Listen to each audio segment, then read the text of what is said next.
What do you think success is for Syracuse this season? You're not Fran Brown, so you don't need to come on here and say undefeated and win a national championship. So in your eyes, what is success for this team this season? Yeah, it's an interesting question, Jackson. And I actually had an article on Loud House, in recent days projecting the win-loss total. And I had on there 8-4, which might be wishful thinking. To me, though, it's not really about like one specific, like one lot, like this number of wins versus it's about being competitive against these teams that are highly ranked, at least on paper, being competitive and winning some of those games. And also on the flip side, Jackson, not laying an egg and losing to a Stanford at home. Like if Syracuse goes 7-5 or 8-4, but wins all the games that it should, and then springs an upset or two, and it's competitive in every game. I want them to go 10-2 or 11-1 and make the playoff, but I'd still consider that successful. If their defense is better and their offense is humming along again, and the kicking game is improved, and frankly, just some games, especially on the road, the other team is just a better team, especially on their own turf, so be it. But it's just, their 3 losses last year. The Stanford, that was horrendous. Losing at Boston College by 6 points, it was on the road. Boston College ended up, they were 7-6.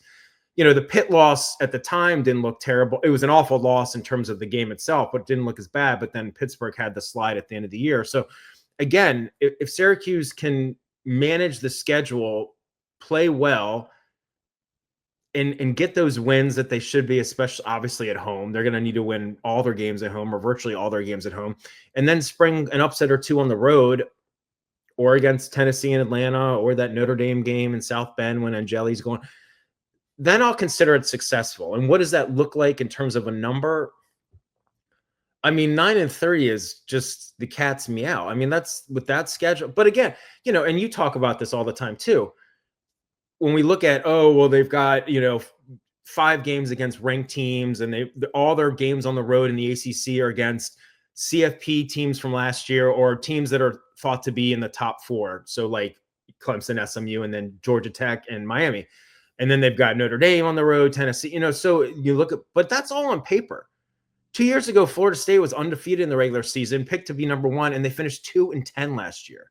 So like some of these teams that are highly ranked, and Syracuse is playing on the road, and they're thought to be a top 4 team in the ACC, according to the preseason media poll, that might not pan out. So maybe Syracuse, I guess my point here is that we don't know, and we're just speculating.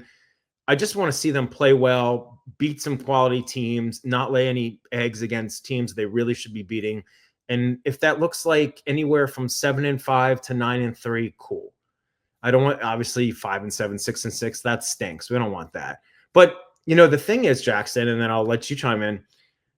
Like a 7-5 and 8-4 season, but beating some quality teams and then losing competitively on the road to really highly ranked teams, even though that's a worse one-loss record than last year, I don't necessarily look at that as like a huge step back, or even necessarily a step back at all. Look at the schedule last year versus this year. Look at what they're replacing, especially at quarterback and some other, key positions.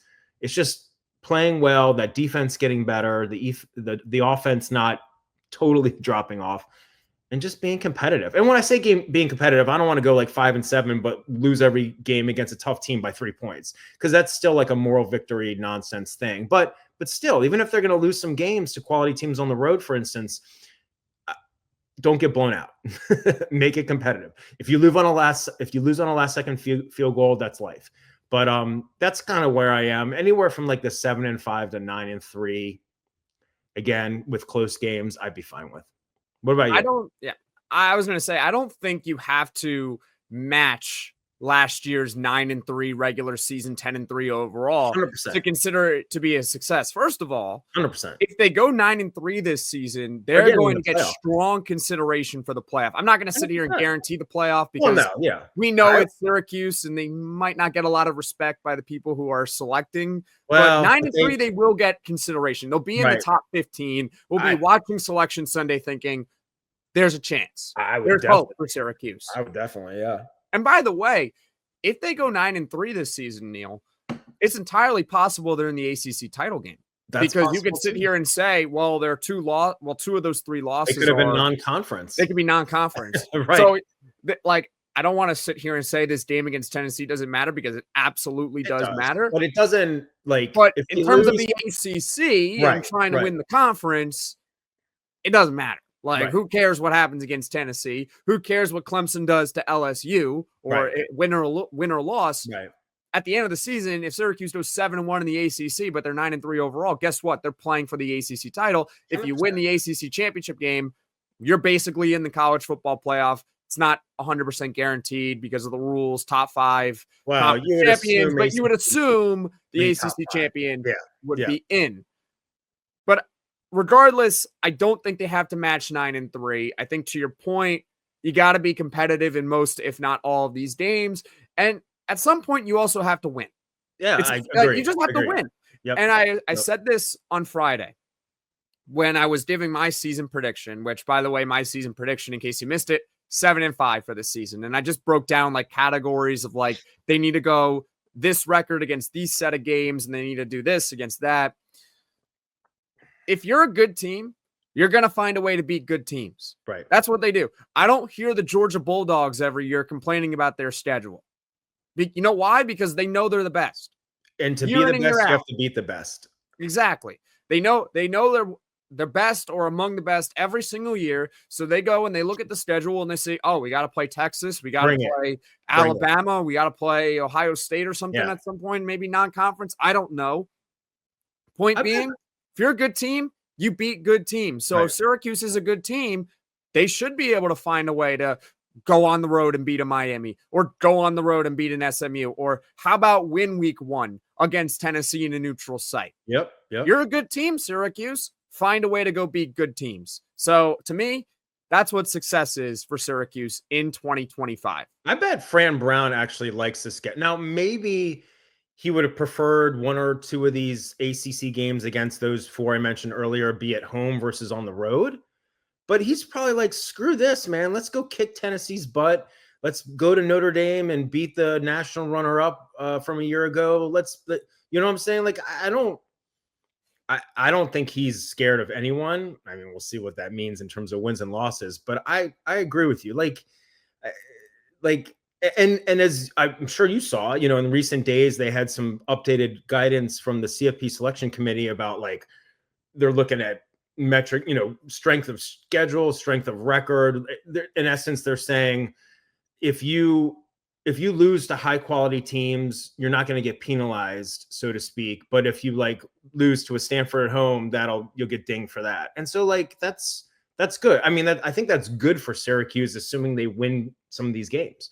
I personally think that if they're 9-3 in the regular season, regardless of how that makeup looks between non-conference and ACC games, they will be. I'm not saying that I agree with you that it's no guarantee, especially because 9-3 teams in the SEC and the Big Ten are going to probably outweigh them, but they'll be in the mix. They will 100% be in the mix. I'll be curious, and I don't want to go off on a tangent. Do you think 8-4 teams in the SEC or Big Ten will get CFP consideration?